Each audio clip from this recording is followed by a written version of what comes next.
বুঝতেই পারছো কিন্তু আমি কোথায় এসেছি। অবশ্যই নতুন করে আর বলতে হবে না, তবুও আরেকবার বলে রাখি। হ্যাঁ বন্ধুরা, এটা হচ্ছে সেই বাবা বটেশ্বরের মন্দির, হ্যাঁ, যেটা কেশপুর থানার মধ্যেই কিন্তু 13 নম্বর অঞ্চলে ধলারা গ্রামেই কিন্তু অবস্থিত এই বাবা ভোলেনাথ শিবশঙ্কর বাবা বটেশ্বরের মন্দির।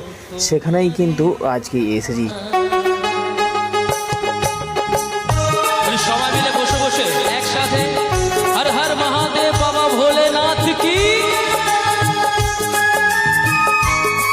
এই অঘোর চতুর্দশীতে কিন্তু বাবার মাথায় প্রতি বছরের ন্যায় জল ঢালা হয়। হ্যাঁ বন্ধুরা, এই অঘোর চতুর্দশীতেই কিন্তু বাবার মাথায় জল ঢালা হয়।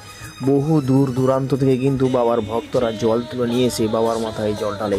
হ্যাঁ বন্ধুরা, সেই দৃশ্যটা কিন্তু আমি তোমাদেরকে ড্রোন ক্যামেরার সাহায্যে অবশ্যই দেখাবো। সেই মেদিনীপুরের গান্ধীঘাট থেকে কিন্তু জল তুলে নিয়ে এসে বাবার ভক্তরা এই বাবার মাথায় কিন্তু জল ঢালে। হ্যাঁ বন্ধুরা, জল ঢালার আগের দিন কিন্তু সন্ধ্যাবেলা থেকে গান্ধীঘাটে ভেজাল লেগে যায় বাবার ভক্তদের। হ্যাঁ বন্ধুরা, সেই গান্ধীঘাট থেকে কিন্তু জল তুলে নিয়ে সারা রাত্রি হাঁটার পর কিন্তু এই বাবা বটেশ্বরের মন্দিরে এসে হাজির হয় ভোরবেলা। হ্যাঁ বন্ধুরা, সেই ভোরবেলায় কিন্তু বাবার মাথায় জল ঢালা হয় বাবার ভক্তদের। সেই অঘোর চতুর্দশীতে কিন্তু বাবার ভক্তরা এইখানে জল ঢালে। হ্যাঁ বন্ধুরা, সবার প্রণাম তোমায় হে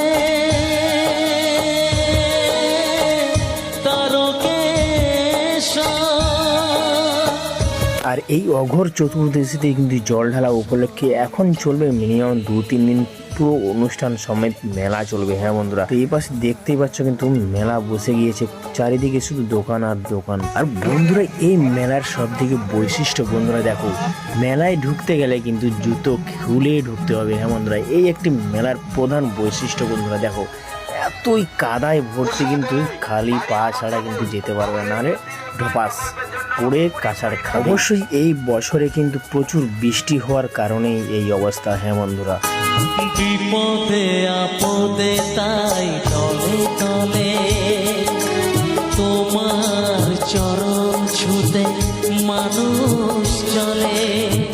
তোমার শরণ নিলে দুঃখিয়ার দুঃখ হাসি মুখে জানি তুমি করে দাও ত্রাণ।